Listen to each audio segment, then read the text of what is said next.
Welcome to 99th Monkey Liberty News for Wednesday, November 5th, 2014.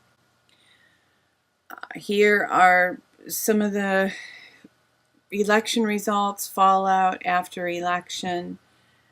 So I just went to Infowars and looked at some of their headlines, all of which I certainly agree with and am interested in.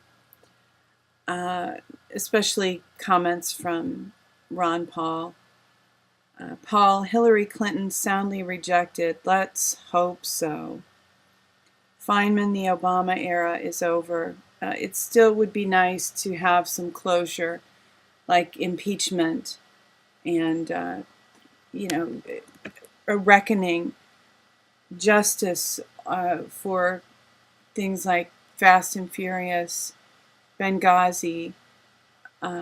I think that we need some closure on that and to really move forward. And Mario Murillo has said that we can't really move forward as a nation until Benghazi is fully addressed. And there are, I could probably name 5 or 10 issues that I consider as important, as serious as Benghazi. Certainly the IRS going after people for their political views and their lifestyles, their life choices. It's just outrageous. So, yeah, the Senate has been taken over by the Republicans. Not all good news. Ron Paul on GOP victory. Get ready for expanded neocon wars in Syria and Iraq. And, even if it was good news, even if we really felt like the people who are in there were, some good positive changes are going to come, this is not a time for us to fall asleep. It's not for a time for the watchers to stop watching. It's crucial that we all stay involved, stay engaged. And I think I was thinking about this. I think ironically enough, one of the life issues that causes us, that puts the most pressure on us all, to want to fall asleep, to want to be like the ostrich and put our heads in the sand and pretend like everything is awesome, is burnout. There's an interesting connection there between, burnout comes from not having enough rest. And burnout causes us to want to live in denial, to want to go to sleep, pertaining to the difficult matters in life. And I just really have this on my heart, this idea of burnout, watching the people around me, the struggles they are enduring.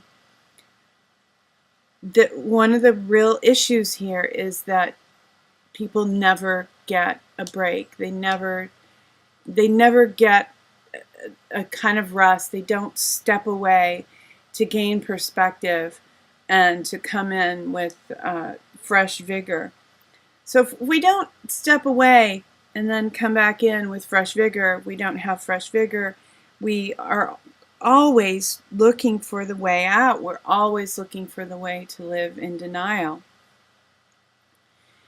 And I hope this brings refreshing, just the biblical ideal of rest. And I want to begin the New Testament point of view. A couple of verses from Hebrews, really one of my absolute favorite books of the Bible. So beautifully written. I love the way it's written. I love the language. Even the translation into English, I have no idea what it's like in the original language. But the promise of rest. Therefore, since a promise remains of entering his rest, Let us fear lest any of you seem to have come short of it. And that's Hebrews 4:1. Hebrews 4:9, there remains therefore a rest for the people of God. And there is, I didn't include this, maybe I'll put it in the, when I edit, maybe I'll drop it in. There is a verse that says, strive to enter into rest. That is, it sounds like a contradiction in terms. But there's a determination that must be made in order to enter into rest. And a lot of it has to do with faith and trusting God and our outlook on life. But, I want to highlight God's approach to rest, how essential He has considered rest to be, is actually a part of the practice of Old Testament faith. Active rest is a practice, and I believe it's also meant to be a practice in the New Testament. Jesus frequently went off to be on a mountain by himself. He needed time alone. Jesus himself had to take time to get away, to gain perspective, to find out what God the Father's perspective was. And if we don't do that, we'll be running around full of sound and fury, as the line from Shakespeare goes, not accomplishing much. And so I want to, the kind of rest that God is desiring for us is a very deep rest. The law of Sabbaths, and I wanted to just highlight, there's some scriptures here from Exodus, Leviticus, Numbers. 6 years you shall sow your land and gather its produce. And then after that, you let the land rest.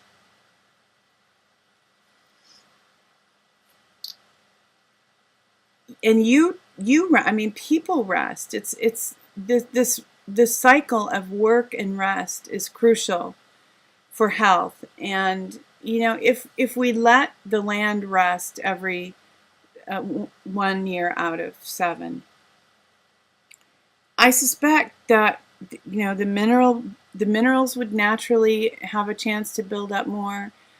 There would probably be some cleansing, some purging with rain and runoff. And of course, they didn't, when these laws were written, they didn't use the toxic pesticides and herbicides that we use. That would take more than a year to purge the earth of that, to heal the earth of that.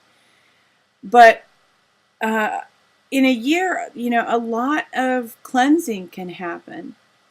So the land had this chance to rest, and more minerals would come up from deeper under the earth. So it would become enriched from this year of rest. And whatever fell to the earth, most of it they left. Some of it they picked up. The poor were allowed to pick up to eat some of the fruits in the Sabbath year.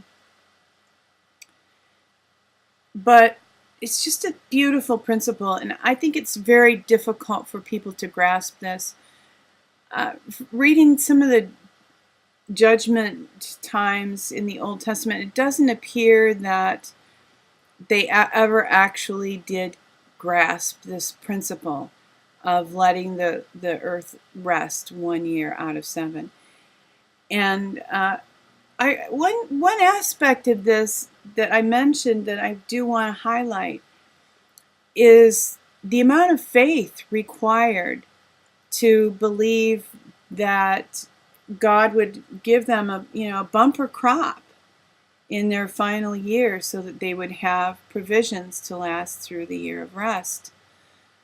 That was a part of this experience, and there was a foreshadowing of that in what happened in Egypt with Joseph, that they had the 7 fat years and the 7 lean years, and the years before the Sabbath year were intended to be fat years, and then they would have provisions stored up for that year when they didn't sow and gather in the produce.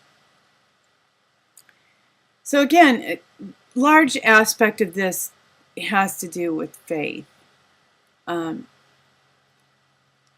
It also obviously has to do with being refreshed, getting a new perspective, finding healing, looking back over the last 6 years, and kind of a German new medicine type of experience where you can take stock, evaluate your life, see what's working, see what's not working. And yeah, do I know how this can be incorporated into modern life? Not really. But I don't think that we should give up on it. I think it's a part of our existence on the earth as people. And, people need to do a study on this to see how to find out how to make this work. But certainly we can practice a Sabbath day, 1 day a week. And, sometimes you read an older book or watch an older movie. People did not trade in the United States and even in England and other Christian countries. People did not trade on Sunday. And now we get into the whole thing that Sunday's not the true Sabbath. I get it. But the idea is there to take 1 day a week, and ideally, I think is to have it be outside of commerce. And you can get into what's rest and what's work. Is it work if you have a desk job and you potter around in your garden? Those are I don't want to get into all that here. I don't want to be legalistic about this. I know that remember the Sabbath day to keep it holy is one of the 10 commandments. And church people are scandalized if you break some of these commandments. Some of these commandments you go to prison for the rest of your life or lose your life.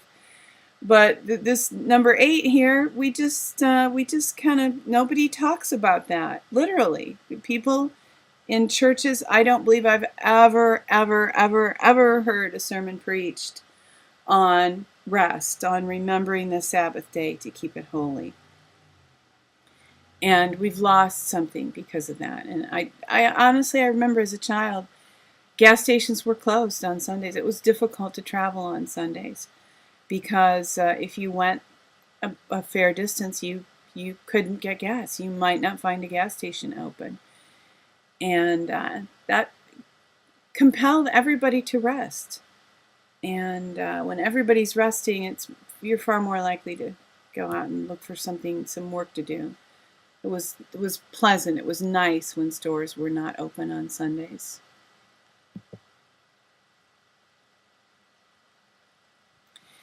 And here's some more of the context for that commandment. The reason for the rest. Remember that you were a slave in the land of Egypt, and the Lord your God brought you out from there by a mighty hand and by an outstretched arm. Therefore the Lord your God commanded you to keep the Sabbath day. God calls us out of slavery, and it's kind of ironic. When I first went to the Bible Gateway website this morning to get these verses, these scriptures, they offered me the verse from Romans about how it's good to pay taxes because they're paid to people who are ministers of God for us. I'm rejecting that in the context of what we are dealing with today, because what we live in is less of a government and more of a serfdom, and we are slaves. We are meant to be slaves. I'm not a slave to the system and don't intend to be, but the system compels us to be slaves. That's the intention of the system, is to make us slaves. So as a sign of breaking free of the system, hey, let's observe a Sabbath day. I think it's a good idea anyway. So moving towards some good news. I mean, that's all good news if we practice it. But the Measure 92 GMO labeling initiative remains too close to call in Oregon. And this was 10 hours ago, and I just did a search on Startpage. I looked on Natural News and some other natural food websites, and I didn't see anything about it yet. So I don't know if this has changed. I don't know if it's gone one way or the other. Prop 105 in Colorado, mandatory labeling of GMOs, fails, unfortunately. And, you know, one of the reasons it's interesting to look at what's happening in these other states is because of the distribution lines and the way food manufacturing companies work. They're not going to label for just one state. So if a state passes GMO labeling, the implication would be that that labeling would also spill over into other states, which would be a great thing. So these may have not fared all that well. Obviously, Colorado don't know how the one in Oregon fared. But this is some good news that Maui hasn't just required GMO labeling. Maui passed a GMO ban. So that is great, great news. Ballot initiative gets enough yes votes after early landslide. So hooray for Maui. And I've mentioned before, Hawaii is in a struggle to become independent from the United States. They want the Kingdom of Hawaii restored. And they're really pressing for that, and that may well happen. So congratulations, Maui, on passing the GMO ban. Thank you for tuning in for today's 99th Monkey Liberty News. Weeping may endure for a night, but joy comes in the morning. Hoping that you will love one another, take care, don't fall asleep, but get some rest, and insist on liberty and justice for all.